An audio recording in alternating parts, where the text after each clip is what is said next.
안녕하세요, 성도 여러분. 주님의 이름으로 사랑하고 축복합니다.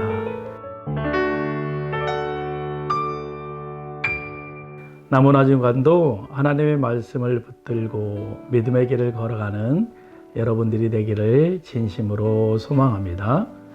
오늘 우리는 여호수아 4장 19절부터 24절 말씀을 중심으로 12개의 돌의 의미라는 제목으로 함께 은혜를 나누고자 합니다. 우리는 인생의 중요한 순간들, 또 감격스러운 경험들을 오래 기억하기 위해 기념물을 남기곤 합니다. 사진을 찍거나 또 일기를 쓰거나 또 선물을 간직하기도 하죠. 그것은 단지 추억을 남기기 위함이 아니라 그 기억이 오늘을 살아가는 힘이 되기 때문입니다. 성경에서도 하나님께서 베푸신 은혜를 기억하기 위해 돌을 세우게 하신 장면들이 여러 번 등장하고 있는데요. 창세기 28장에서 야곱은 형 에서를 피해 도망하던 길에서 광야 한복판에서 하나님을 만나게 됩니다. 그리고 그 자리에서 돌을 세워 그 이름을 베델이라 부릅니다.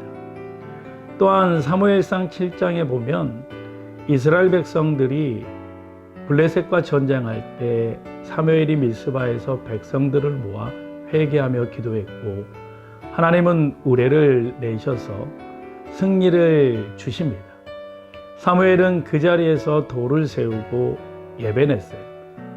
여기까지 우리를 도우셨다라고 고백하고 있는 거죠. 그리고 오늘 본문에서도 하나님은 여호수아에게 요단강을 건넌 후 12개의 돌을 취하여 기념하게 하십니다. 그 돌은 단지 물리적 기념물이 아니라 하나님께서 어떻게 역사하셨는지를 후대에게 전하라는 명령이었던 거죠. 이스라엘 백성들은 40년 광야 생활을 마치고 이제 약속의 땅 가나안을 눈앞에 두고 있었습니다. 그러나 그 앞에는 거대한 장벽과도 같은 요단강이 가로막혀 있었던 거죠. 여호수아 3장 15절을 말씀해 보면 그 시기는 곡식을 거두는 철, 즉 요단강의 수위가 가장 높고 유속이 가장 빠른 시기였습니다. 폭은 1.6km나 되고 또 유속은 16km에 달하는 범람기였다는 거죠. 인간의 힘으로는 도저히 건널 수 없는 강이었습니다. 그러나 하나님께서 말씀하십니다. 믿음으로 나아가라. 여호수아는 백성들에게 세 가지 영적 준비를 하라 명령합니다. 먼저는 언약궤를 앞세우고 뒤를 따르라고 합니다.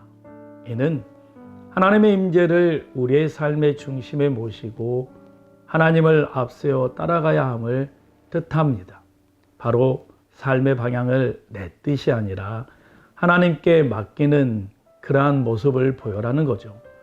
또한 둘째는 언약궤와 일정한 거리를 유지하라고 말씀하십니다. 이는 하나님과의 건강한 관계를 유지하라는 말씀입니다.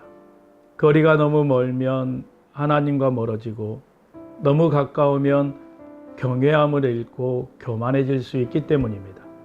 그래서 신앙은 하나님과의 적절한 거리 감각을 유지하는 것에서 시작됩니다.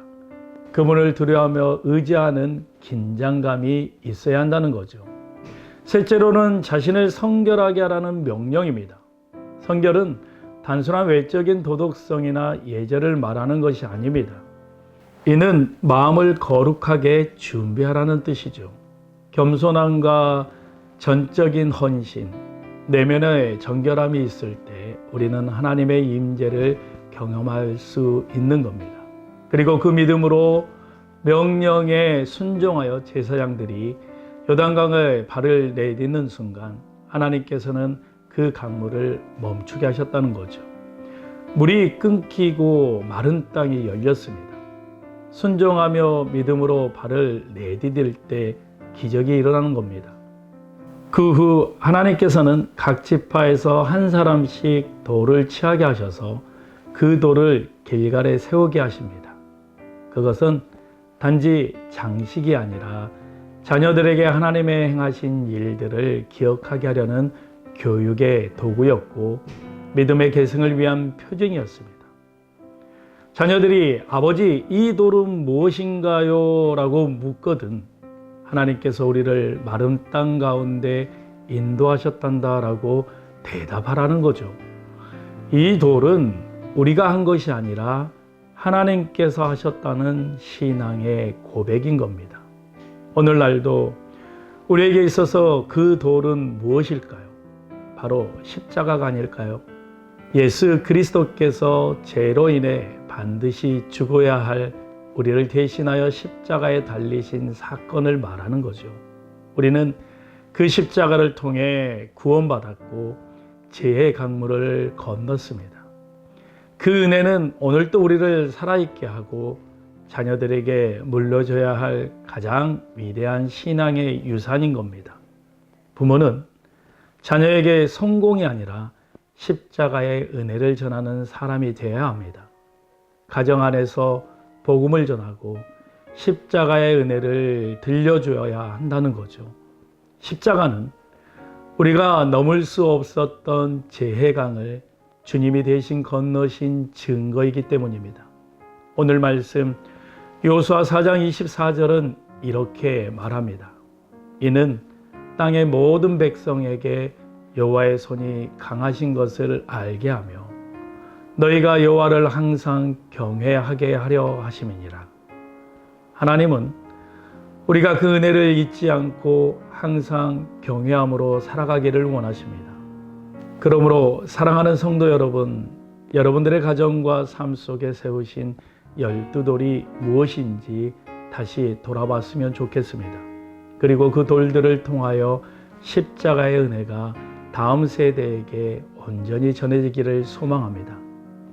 남은 한 주간도 주님의 십자가를 깊이 묵상하며 자녀들에게 그 복음을 전하며 나 또한 받은 은혜를 잊지 않고 살아가는 복된 신앙의 삶이 되기를 간절히 축복합니다. 함께 이 시간 기도하겠습니다.